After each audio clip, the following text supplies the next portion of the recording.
Thank you, and apologies for the slight change in terms of our speaking arrangement.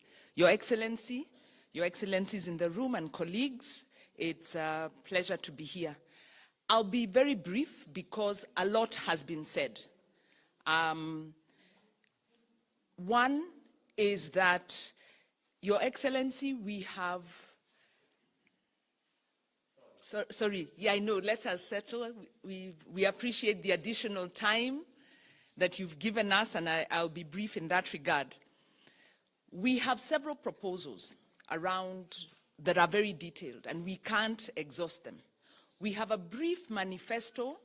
The version we have put on the table is the popularized one. Of course, backing that, we have more comprehensive submissions, but we have a simplified manifesto, which stresses on a number of things. And my colleague, Dr. Rugo, has brought it out very well.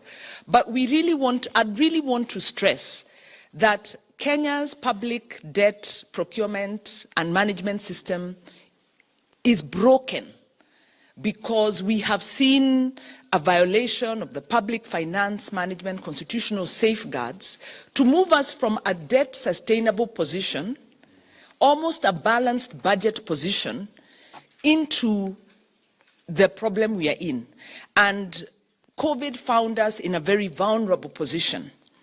COVID found us losing competitiveness because since 2015, the country's been losing regional competitiveness. So we are building, very nice infrastructure. But when you look at what we are earning in terms of exchange rate and how our products are doing out there, there is no foundation for the promises that the party is making. So we really need to look at the debt management system comprehensively and overhaul it. And this includes the state-owned enterprises, that restructuring process. We need transparency, accountability there. Looks at the PPPs that are in place and are being touted as the option for revenue raising. But you can see without the income coming in, there is no tax to pay even for the PPPs. So, and we really propose this to be a process that brings the political parties, actors together, so that we don't have a situation where a government, whoever is in government, is not working in concert with the other political actors. So I think the urge is, should Kenya Kwanza ascend? Should you take that seat? Let it be a government that confronts the reality of we're in a poor economic state. And all actors need to work around this because the brunt is being borne by the ordinary Kenyans, more so the low income. So one is that. The second is our assessment of it, and I think it's come out here, is a failure of political accountability. And this is a problem that Kenyans have been grappling with for a long time. It's not new. The 10 years has been worse. We have seen reversals. We have seen corruption reach levels we didn't know. It has become more sophisticated as global trends go. So we are using our good knowledge and expertise to also undermine our governance. This is not sustainable.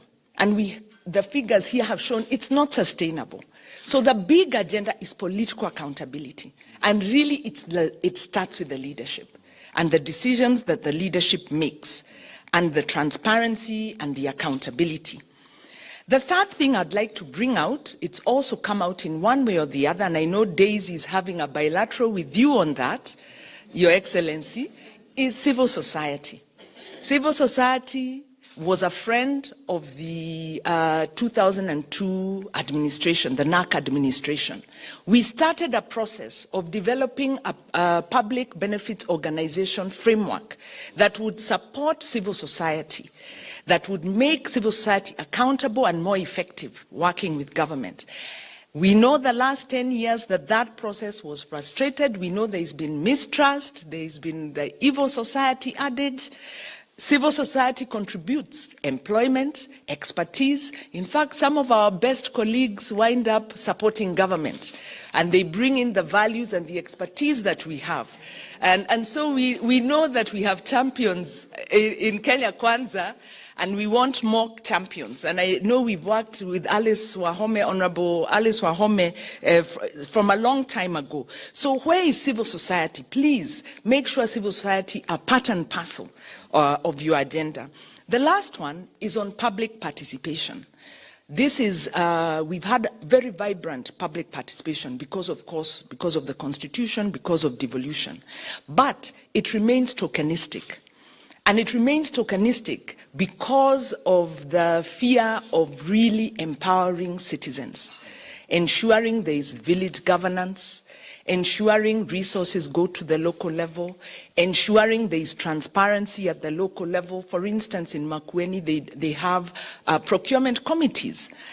Contractors can't be paid until citizens have scrutinized the project. They have access to the bills of quantity.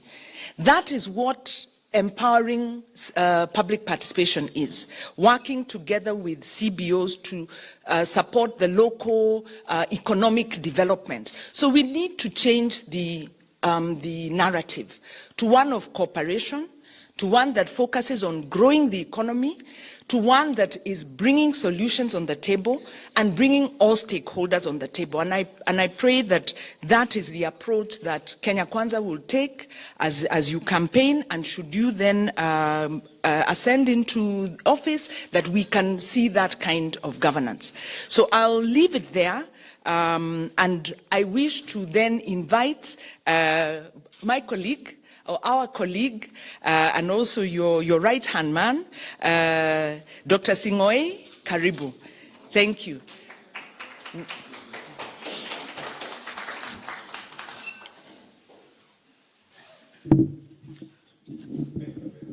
Your Excellency, Dr. William Ruto, honorable members of Parliament, governors, colleagues, my name is Korir Singoe. Like Wanjiru says, I came from civil society, and for the last 9 years I've worked with and for the Deputy President of Kenya. It's been a great pleasure, sir. Thank you for entrusting me with that responsibility. I don't really want to say much. I just want to thank Your Excellency for making time for this engagement. Patita and I are sort of the liaison persons with civil society within the Kenya Kwanza platform. We are also liaison persons in relation to a number of other interest groups. And so please do not feel that you're on your own. Do not feel that you're outsiders. You're actually part and parcel of this movement which His Excellency the Deputy President is creating. And so I know that there are many gallant leaders, gallant women leaders, especially within the Kenya Kwanza formation. And Your Excellency, with your leave, I'm going to request that Honorable Wahome just comes up and takes it up from here. But just before you speak, Honorable Wahome, I want to acknowledge my friend Dr. Wasuna. And if you could just sit for a second, please. Could I just request Dr. Wasuna, who is really a distinguished professor of law and a colleague in the extractive sector, to just say 1 or 2 words in relation to women in extractives. Thank you. Thank you. Thank you so much, Dr. Your Excellency. All protocols observed. Good morning. My name is Melba Wasuna. I'm the chairperson of the Association of Women in Extractives, which is oil, gas, and mining and energy in Kenya. Thank you for this fantastic opportunity. We started being active in 2017 with the passage of a new mining act, because we were very curious as to why this sector, which can do so much for our economy, has been completely muted. And in the last 5 years, we have grown by leaps and bounds. We have chapters in Kwale, Turkana, Taita Taveta is our backbone, and we've got wonderful grassroots women whom we have evolved their mentality from thinking of mining as a poverty-related sector to women in business. And they mean business, Your Excellency. They really do. What we are asking for today, I've been told to keep this brief, so I will. Your Excellency, we want to challenge you. For the longest time, and all manifestos I've read, every person who's speaking is speaking about agriculture. Yes, agriculture is the backbone of our economy, no problem. But so is mining. Your Excellency, what we are asking for is, one, policy changes, where if it is not farmed, it is mined. If it is not farmed, it is mined. Why? Everything that we are putting on today, that is what? Farming. What do we hold in our hands? Phones. Your phones have got over 30 minerals in them. These are God-given natural resources right beneath our soils. So as much as we're talking about debt, recovery, we've got natural resources in this country that can help to address, rather than us going to borrow, all we need is proper policies that can be able to address some of these debt issues that we are facing. We need the commitment. If it's not farmed, it is mined. Tanzania, our neighbor, we've just heard from my colleague, talking about how our countries are coming up. Tanzania has really focused on mining in the last few years. And mining, I think, is 60% of their GDP, and you can see it is a rising giant. It is on the backbone of mining. Ladies and gentlemen, it's just unfortunate that in our history books, we were taught mining is only Magadi soda. And it is not. So for a lot of us, our consciousness, we don't really acknowledge it was Magadi soda and sold somewhere in Kilifi. But I put it to you that as of this day, can I ask a simple question? How many of us have got side hustle somewhere? Okay, that's Kenyans. All of us have a side hustle. Zindio? Now, do you give 1% to any CSR from your side hustle? And I'm not talking about tithe, just side hustle. Mining, by law, every company must give 1% to CSR activities. Base Titanium in Kwale spends 200 million shillings a year on CSR by law. That's in Kwale County. Can you imagine if we had about 5 of these spread in various parts of the country, and the kind of economic rejuvenation it can provide? So a lot of this, once again, starts from policy, that if it is not farmed, it is mined, so that the two complement each other, and we use our resources to advance us to where we need to be.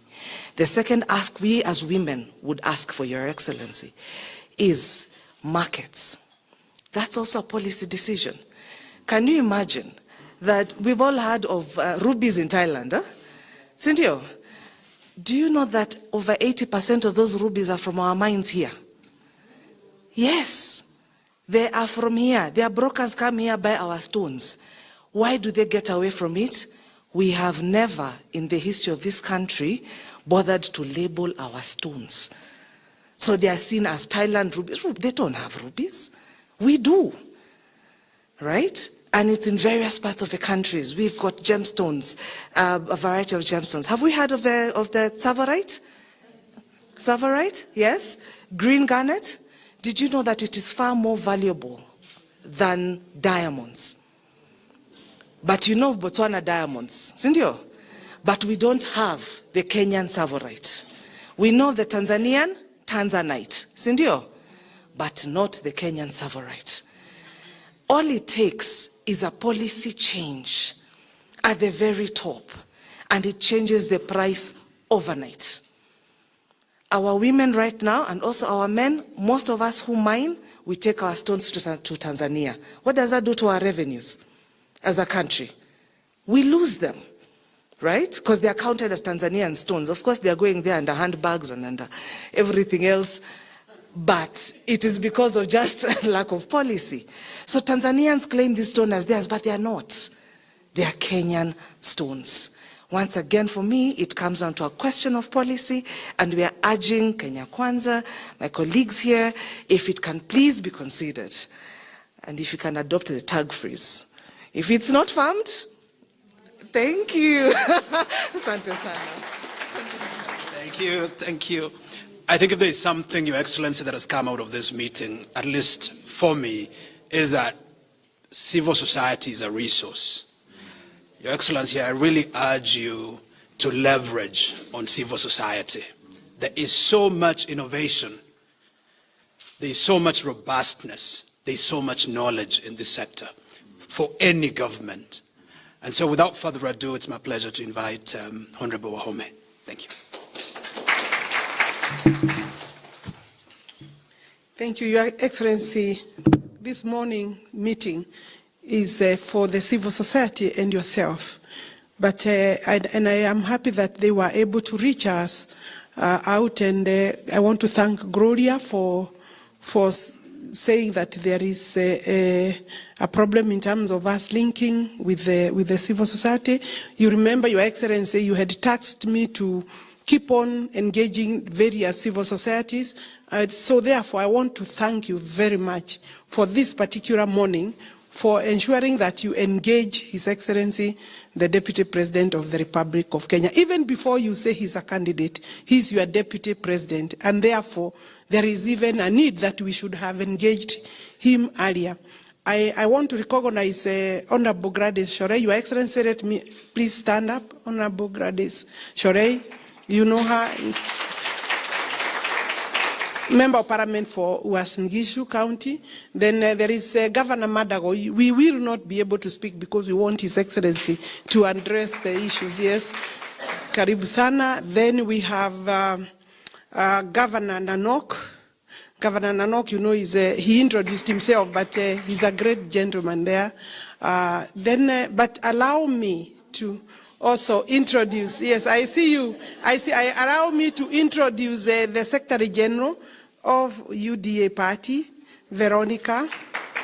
You will excuse me, Veronica, I know you are a great woman, but let's just allow only Seth Barida. You can see she has come all the way from Embu. She's our governor candidate. Please come and take only 1 minute. This is a child of the civil society from Youth Agenda, and therefore working with us. So when civil society, you say you can't reach us, I wonder, you forgot this is your child. This is, yeah. Thank you. Thank you, Alice, Your Excellency, the Deputy President and the incoming President of Kenya. Protocols observed. Good morning. I'm glad to be here and really excited about this engagement with civil society, which is where I came from. And I'm particularly excited about the presentations that have taken place this morning. And I just found myself really missing those old days when I stood in front of leaders and told them what it is we thought we needed to do. But I'm particularly excited, Your Excellency, and now you'll understand us women leaders, myself, Alice, Keheka, when we sat down to do the Women Charter, after having gone around the entire country, and you listened to the views of women across the country. And when we were doing the Women Charter, one topical issue that was on the table was the ACPO issue. And I'm really excited about the presentation by Akoth, and especially when she said that, you know, about the way it is women are treated, and the fact that we haven't even scratched the surface of ACPO. And just to let you know that through the Women Charter, the Kenya Kwanza Women Charter, which our presidential candidate has signed to, we have said that ACPO is going to be implemented both at national level and at county level, and that will ensure that women are trained and that there will be LPO financing of women. But I'm thinking that listening to our sister here, we may need to put more flesh into the whole ACPO concept and see how we can make sure that it is implemented properly. And I want to assure you, the civil society, that we who will be in the leadership of Kenya Kwanza government will make sure we push that AGPO becomes a reality and one that we are not begging, and where we are able to push women-owned businesses to even do bigger projects than they're already doing right now. And I hope that we can continue to work closely together, even beyond the 9th of August, because I'm sure one of the success stories of the Kibaki regime actually was his partnership with civil society. And so it is important that beyond 9th of August, we continue to engage with civil society. But I want to assure you that we will push our agenda, and I, being the next governor for Embu County, God willing, I want to make sure that these things that we are talking about at the national level do actually cascade to the county level. And I will particularly be very keen on the AGPO program at the county level, so that all governors across the country must really implement the AGPO program. So thank you very much, Your Excellency, for accepting to sit with these great brains, I can tell you that. And I believe going forward, we will make Kenya even better with our engagements. Thank you so much. Your Excellency, there is Honorable Soipan. Please stand up. We have agreed we are not speaking. Honorable Soipan has been part of the team that coordinated this meeting. I want to thank her very much, but she's also our convener for the Women Charter, and she's participating in the roaring down of the Charter to the regions. From here, we actually headed to Honorable Barire's county to discuss the Charter with women. So and we will want the civil society's input, because I'm sure on the Charter, in the Charter, there are great issues. Some of the issues that the civil society have alluded to here have actually been captured in the Charter. Your Excellency, I know you are standing, but let me assure you, His Excellency is committed to various issues that you have spoken to, Your Excellency, but there is something that I need to say. As a product of the civil society, governments have stigmatized the civil society. They have abandoned the civil society. They have even taken some to courts because they have spoken to questions of accountability and integrity. And I would want to assure the civil society that this government, Kenya Kwanza, will be a different government. Scrutinize our Women Charter, scrutinize our manifesto that I'm sure he will say when we are launching, and then you'll know you have a good friend and a partner within Kenya Kwanza. Thank you, Your Excellency. Thank you very much.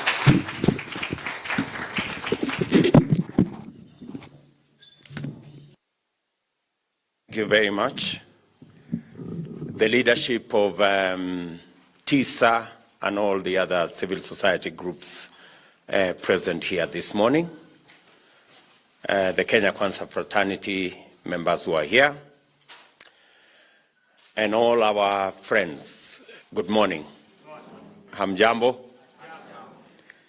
Let me say, first and foremost, I want to thank the men and women who put this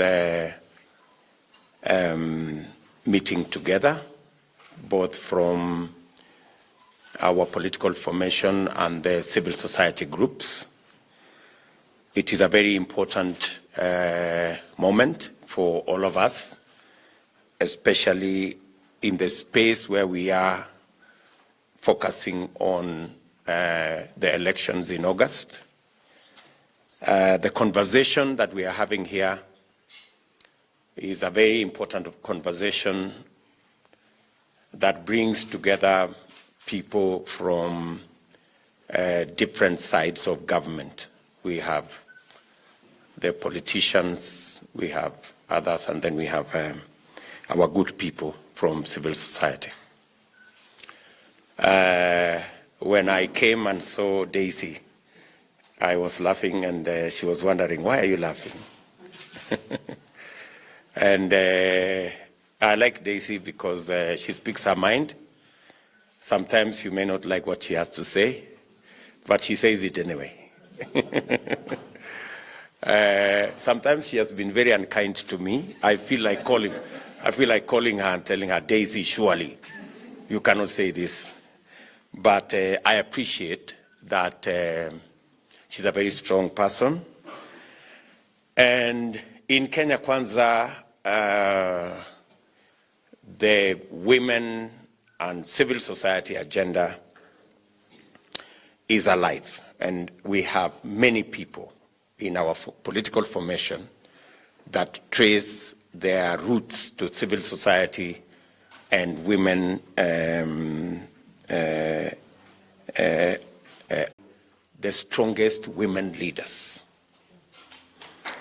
I also want to agree with you on 3 items. Allow me just to break it down to 3 items.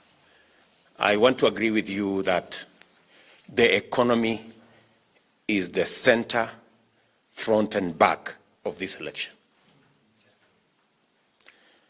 And any discussion that is not centralized about the economy is not a honest conversation.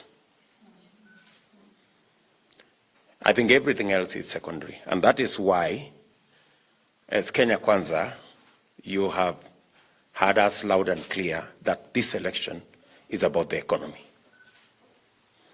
And the economy, I agree with my good friend Abraham, that the economy is not in a good place. We cannot deceive ourselves. The economy is not in a good place.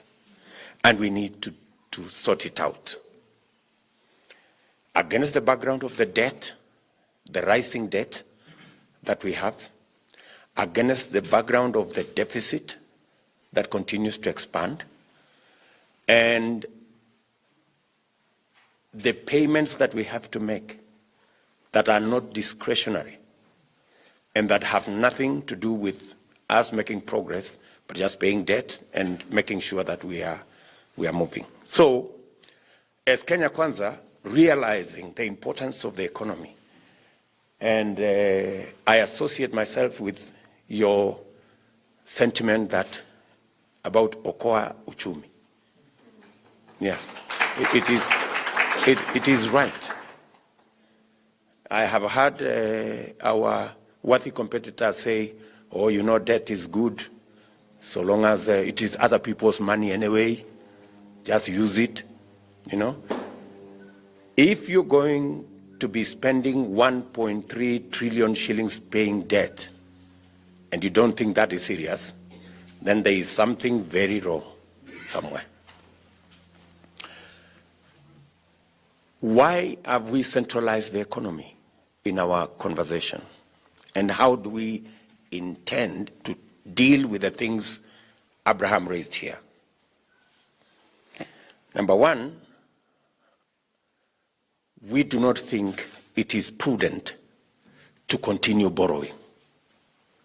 It is said, when you find yourself in a hole, stop digging first so that you can figure out how to get out of it. We must slow down and eventually stop on borrowing, unless it is something that we have calculated about.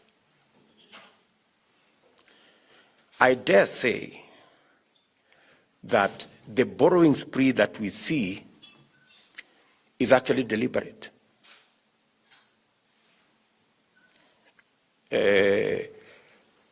I don't know for what purpose, maybe to achieve a political end or something, but I don't think it is prudent.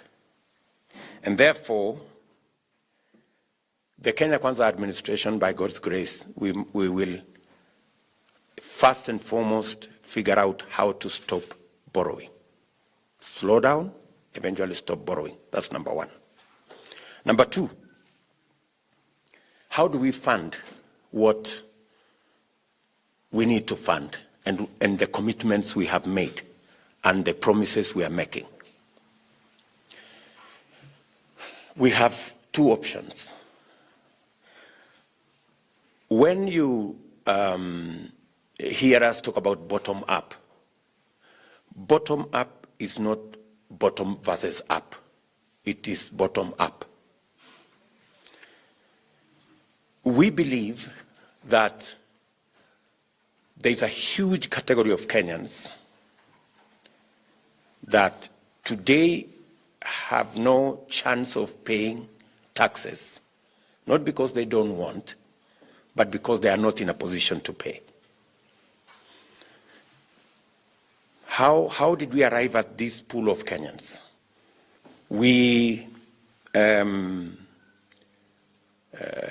inject into the labor market about 800,000, 900,000 people every year. 50,000 get jobs in corporate Kenya.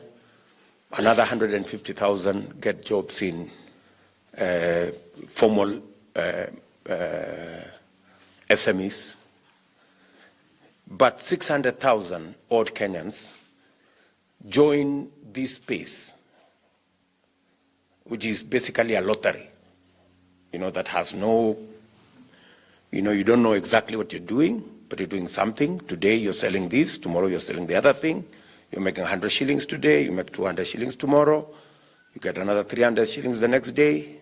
It's a lottery, So we have this pool of 550,000, 600,000, and 600,000 Kenyans who join this lottery every year.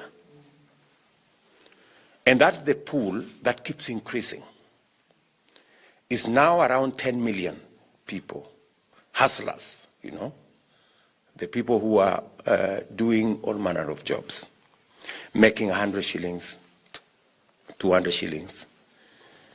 And the biggest challenge that this big body of Kenyans have is, in our assessment, number one, a place to do whatever it is that they are doing. Number two, legislation to protect what they are doing. And number three, which is the biggest animal, is access to credit. The proliferation of Fuliza, for example. Fuliza today lends maybe 1 billion shillings a day. 1 billion shillings a day. Why? Because it's the only available credit. And do you know how much people pay for Fuliza credit? 6% per day. That is 2,000% per year. Tell me how you're going to do anything meaningful on money you pay 2,000% per year. You can do nothing. And that's why we have 15 million people on CRB. Right? So access to credit is a very big issue. Our assessment is that this big body of Kenyans who are doing all manner of jobs, and that's why we pushed this Mama Mboga to the center of our economic debate, is because she represents that category of Kenyans that have no place to do their business. Most of the time they are doing it in the sun. They have no protection. The kanjo is always there, and they have no access to credit. So our experts have worked out, if we just made them access credit, even at the current rates of 14% per year, we can move those people from earning 200 shillings per day to earning between 500 and 700 shillings a day. What will happen if that happens? If you do just 200 shillings per day on top of what they are earning today, you will increase their income by about 2 billion shillings a day. You will have 750 billion shillings a year. So what that happens is that we will have a bigger pool of people who can buy goods, who can buy services, and contribute to taxes, right? So we are widening the tax base. Many people sometimes misunderstand bottom-up to mean it is something against the people up the economic ladder. In fact, bottom-up provides a firmer foundation for those in manufacturing, because you need more people with money in their pockets to be able to buy whatever we are manufacturing, whatever we are, our industries are producing. That's how we are going to increase our tax base, and that's how we are going to have more people paying taxes, and that is how we are going to collect more tax. So our approach is to broaden the tax base by empowering the people at the bottom of the pyramid, and they don't need much. The people at the bottom of the pyramid do not need a lot of money. But when they have it, they will turn it around because of the large numbers we're dealing with. And that is why we have come up with a Hustler Fund. And we have said we are going to learn from what did not work with all the other funds we tried to put together. It must be simple to access this fund. We are working on the mechanics of how it's going to be different from Women Fund, from Youth Fund, and make it much more accessible so that we can be able to drive the economy of the micro and small enterprises, about 10 million Kenyans. That's number one. Number two, and I'm speaking to what Abraham was asking here, so we intend to grow our taxes, and we intend to grow our taxes by putting money where we get a return. Number two, we are going to invest in agricultural productivity. Why agricultural productivity? Because it's what we have. You work with what you have. Our competitors are telling us they will be giving 6,000 shillings for 2 million families, which works out to 140 billion shillings every year. As Kenya Kwanza, we will work with 30 billion, a quarter of what they propose to use. And we will target 2 million households that today are in food deficit with inputs. And we have done the calculations. You just need about between 15 and 18,000 shillings to be able to provide enough inputs for 1 acre. They are currently producing like 3-4 bags. You can take it to between 12 and 15 bags if you give them the farm inputs. They will not only, and these are food deficit households at the moment, they will not only produce enough for them to eat, they will give you a surplus. Right? And our 30 billion will be a revolving fund. Their 140 billion is a sinking fund. It's all different, right? And it's because people don't think through what they say. You know, they don't interrogate what they say. So because the challenge we have is a challenge of food security. We have a problem today. We have a serious problem of high cost of living. And that high cost of living,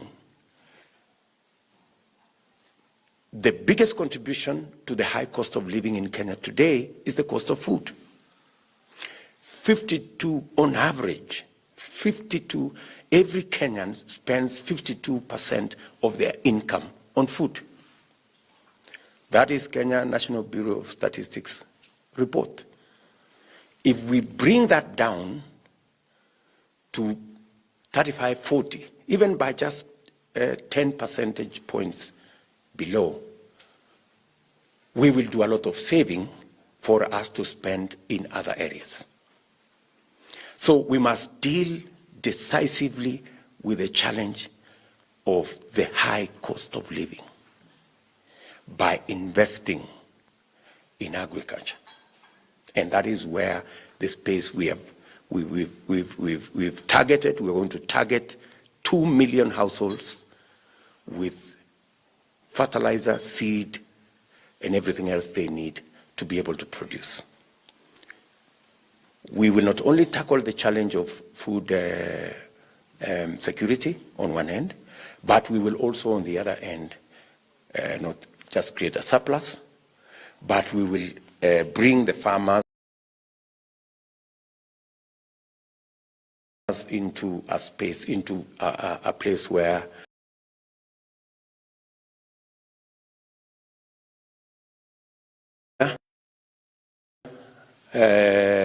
we all know that, and Abraham, you can go and interrogate, we collect about 52% of collectible VAT, right? 52% of collectible VAT.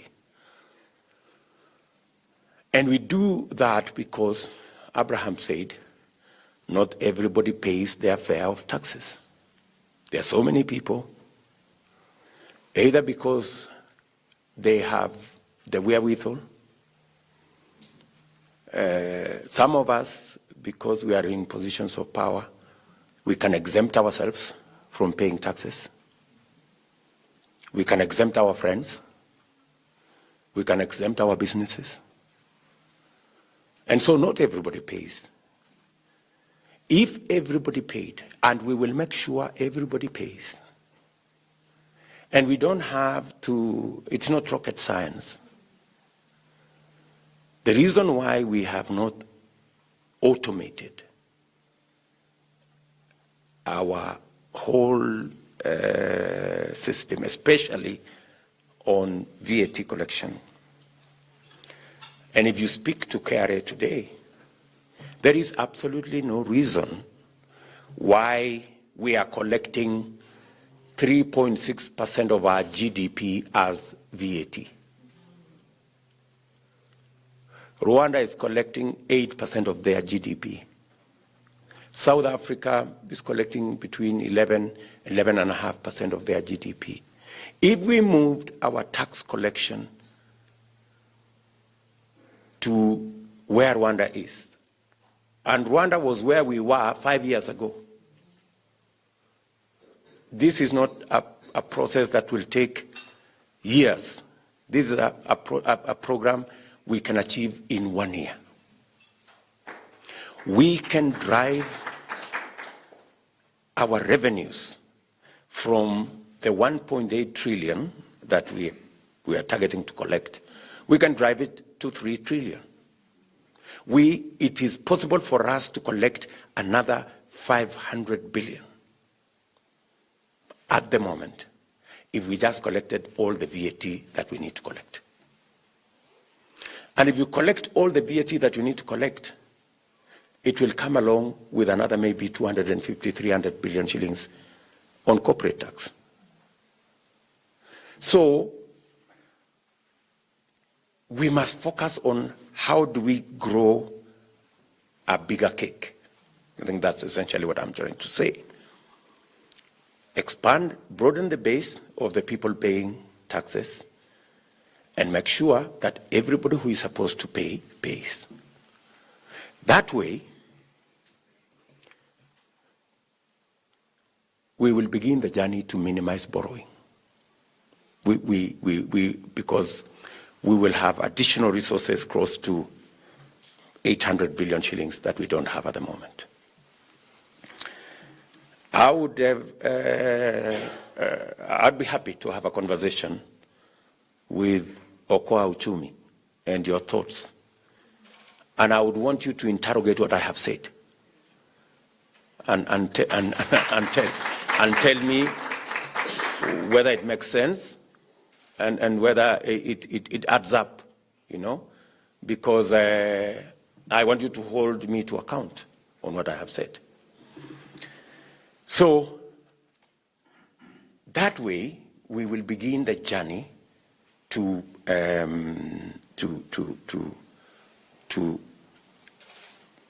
balance our books, because our numbers must add up. We cannot continue growing the deficit. It is dangerous. Yeah. Number four, we are looking at the big challenge today of unemployment. It's a big elephant. When I go to a rally and you find on a Wednesday or on Tuesday thousands of young people in a rally, it also tells you you have a problem. Because these are people who ordinarily would not want to be in a rally if they had something to do. Right? But because they have nothing to do, they have come to the rally. You know, very few have stopped to do what they wanted to do. Majority have come to the rally because they have nothing else to do. So, the size of the rally speaks to two things. You know, you can have a very successful rally because there are many people. But it also tells you another thing, that you have a very big crisis of unemployment. And we will continue investment, but we will continue investment in areas that not only gives us a quicker return, but also creates jobs. You can grow the economy and not create jobs, like we have done in the big infrastructure programs that we have engaged in, right? So I want to promise you that Kenya Kwanza will begin to focus on investments in areas that will not only create for us jobs, but it will give us a quicker return on our investment, because it's business. Let me give this example that I have given and people have not taken it very kindly. We invested in a gun manufacturing factory here in Ruiru, 4 billion shillings. And we created 100 jobs. Yeah? It's a good thing. We need guns for our security. But in a country where you have thousands of young people without jobs, priority should be investing in infrastructure that creates jobs, because that's what your problem is. The same 4 billion shillings, if we had invested in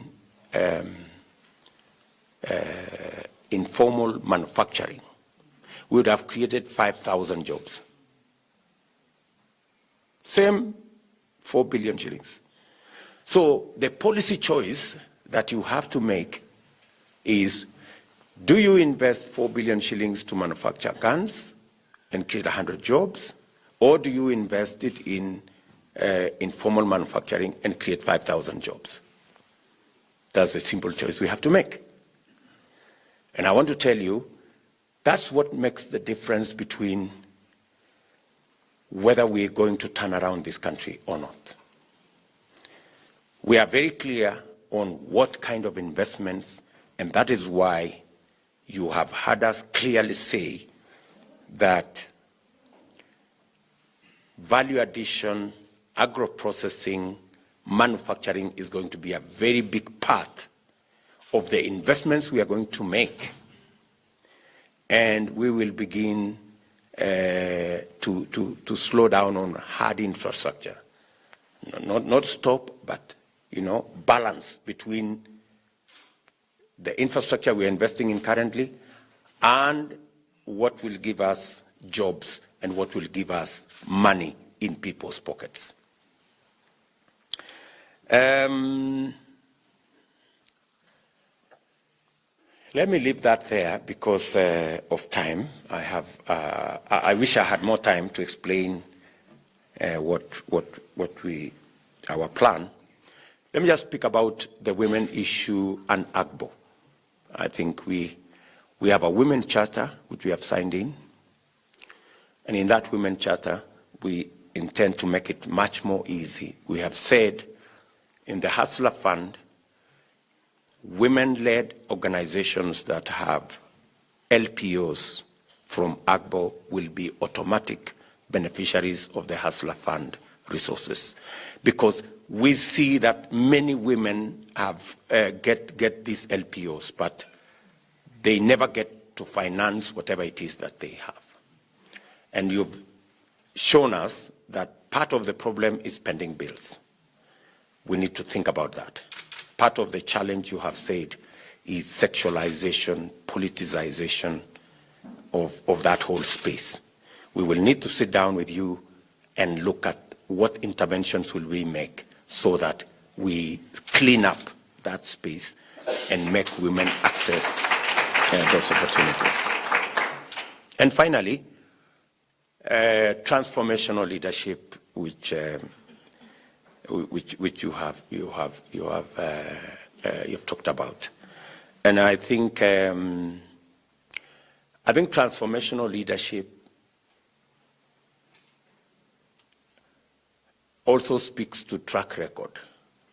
There is nobody who has arrived from anywhere. All these candidates are people we know, right? Nobody has arrived from anywhere. We know everybody, and we know their track record and their performance record.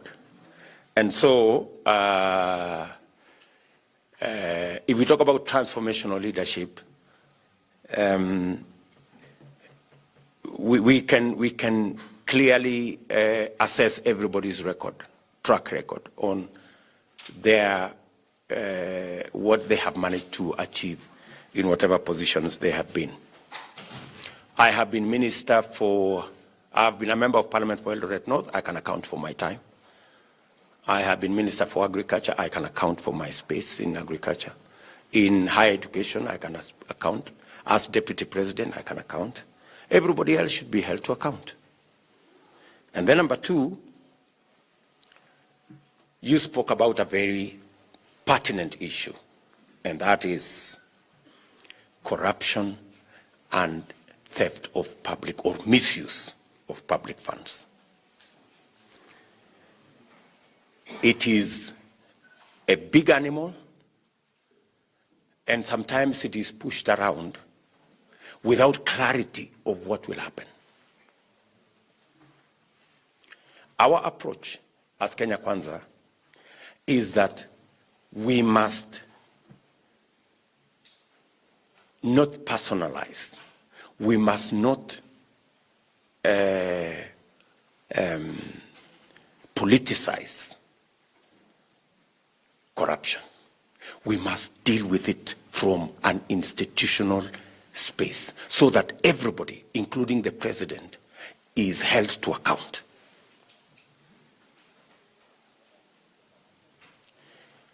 Our position is that the fight against corruption hasn't gone very far because it is directed by somebody from somewhere, and he or she determines who is corrupt and who should be followed.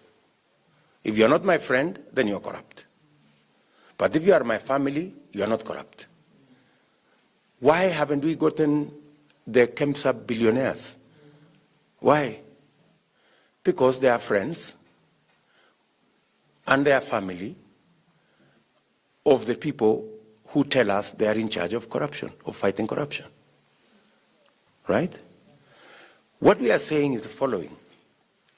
Why, for example, while the Constitution says the judiciary fund should have 2.5% of our budget, why is the judiciary continuing to get 0.7, 0.8% of our budget?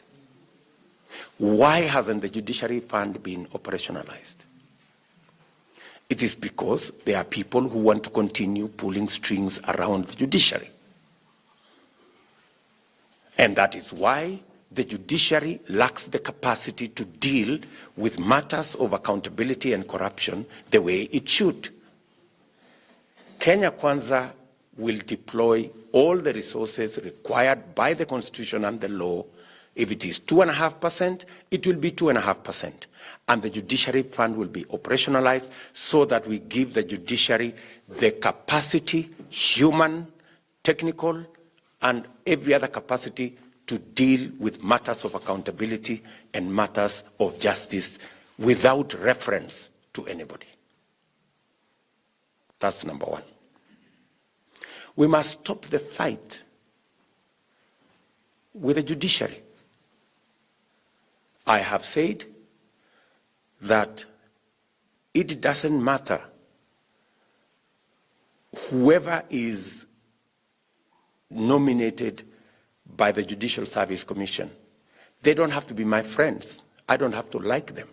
If they have passed the interview and they are people who have gone through the process, they must be given the chance to serve in those offices. Like, for example, the 6 judges that have not been appointed. Why? I will appoint those judges day one and give everybody a chance to serve in their capacity. Are we together? Number 2, why does the DCI, EACC, and the IG, who is responsible for investigating matters corruption, why do they continue to rely on a budget from the office of the president? Why? The Constitution is very clear. The law is very clear. They need to have an independent budget. They need to have an independent accounting officer so that it doesn't matter who they want to investigate. Even if the president does not like the investigation must go on because they have operational, constitutional, and financial independence. We must take the fight against corruption a notch higher. How does the fight against corruption, for example, take in the president in South Korea? It's because the fight against corruption is run by institutions. If it was run by the president herself, would she have become would the corruption net have found her? Right? So that is where we want to take it.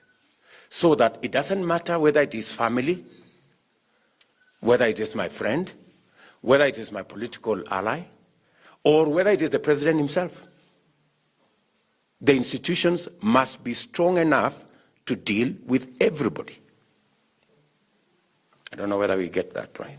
That's going to be our, and we want to be held to account to that. Finally, of course you know, corruption thrives around patronage. And patronage is a benefactor of conflict of interest. And the whole of that space takes us to state capture. And that's where we are as a country. We have to deal with state capture. We have to deal with conflict of interest if we have to deal with corruption in Kenya. It just goes that far. Finally,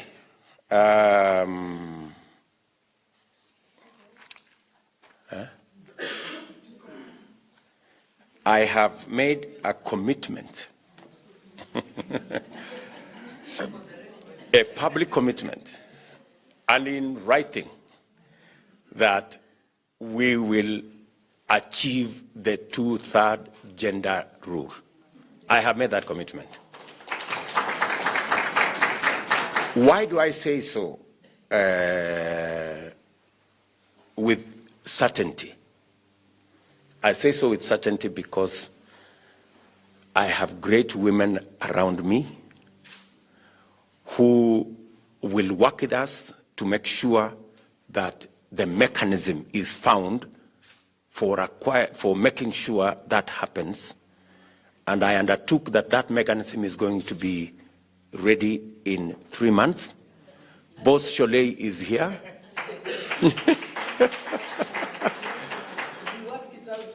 Yeah, so I have no doubt in my mind that working with the women champions, me being one of them, we will be able to achieve the 2/3 gender rule.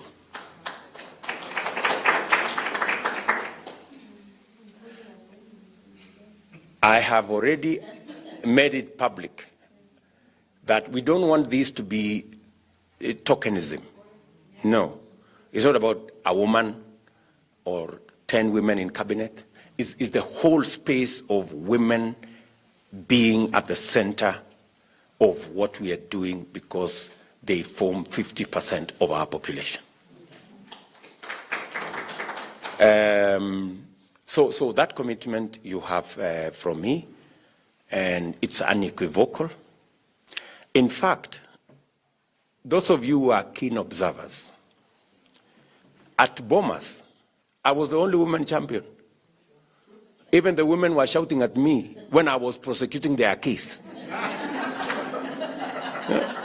That's how unfortunate it gets sometimes. The people you are fighting for are actually shouting. Because, you know, there was an attempt to relegate women to some space there where they are flower people, you know, and women were busy clapping, and I was telling them, guys, don't you see you're being, you know, you're being shortchanged? It's only later that some of them were calling me, but your point was right. We didn't understand it properly, but you know. So when I say I'm a women champion, it is the truth, you know. So so that's where we are. And finally, I don't know whether I have forgotten anything else. The rest of the discussion we will canvass as we move into the future. The extractives, I have heard the good lady who talked about it very well, and I think that is space that women can claim, and we can work together towards achieving the intentions of the country as we do the desires and the aspirations of women in our country. So to all of you, and finally to civil society, I know that we have very strong people who have joined to be policymakers, to be senior people in government from the civil society. I want to promise you that for us to be accountable, because the civil society must keep the space to hold us to account. The same way, the reason why I have a problem, and I always had a problem with a handshake, is because it created a mongrel of a government. Nobody knew where government stopped and where the opposition started. And once you have that kind of a scenario, you compromise accountability. And once you compromise accountability, you will never have an accountable government. So, I don't want the civil society to be our friends. I want them to be our partners. Yeah? because this friendship brings a relationship that then undermines your clarity on how to hold us to account. The best the civil society can do to us is to hold us to account and to point to us when we are going wrong. They must be able to speak authoritatively that this is not right. And you will bring a lot of value to governance in our country if you hold government to account. The same way I would encourage that Parliament or the legislature should be as independent as it can get so that they can hold government to account, or the executive for that matter, to account. Any government is as good as the accountability mechanisms that are in place. And the two very prominent ones is the legislature and our civil society. I really am looking forward to how we can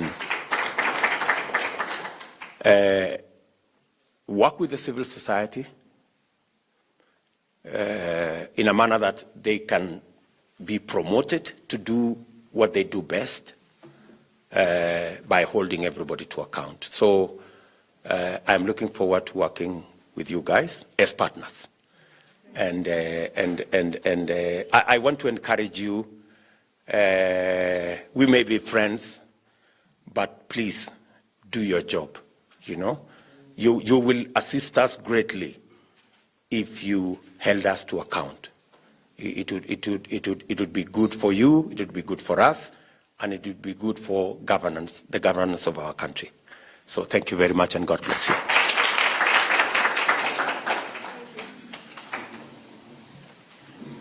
Let's give His Excellency another round of applause.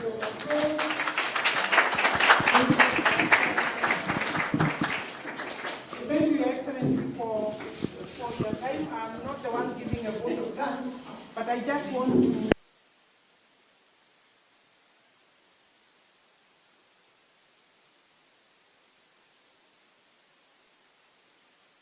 of engagement is open, and that linkage should be there and continued.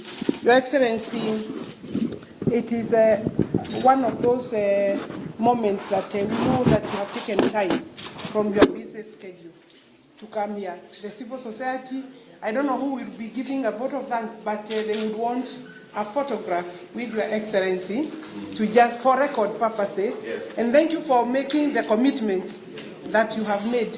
And I'm sure that will go on record. Yeah, I know you mean it. It will go on record. It has gone on record. But let me just tell the civil society. And I think, the civil society voice is either not there, and take me positively, because you occupy a very special place in terms of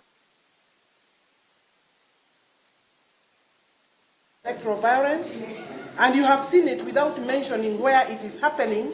Just last weekend, we had the violence in Jacaranda, and it doesn't matter who does it or who is sponsoring it. I think the voice of the civil society is not audible or is not there. We need to hear it so that then you can continue holding us accountable. I won't add anything else. Maybe I'll just turn it back to either Daisy or whoever is taking. Yeah.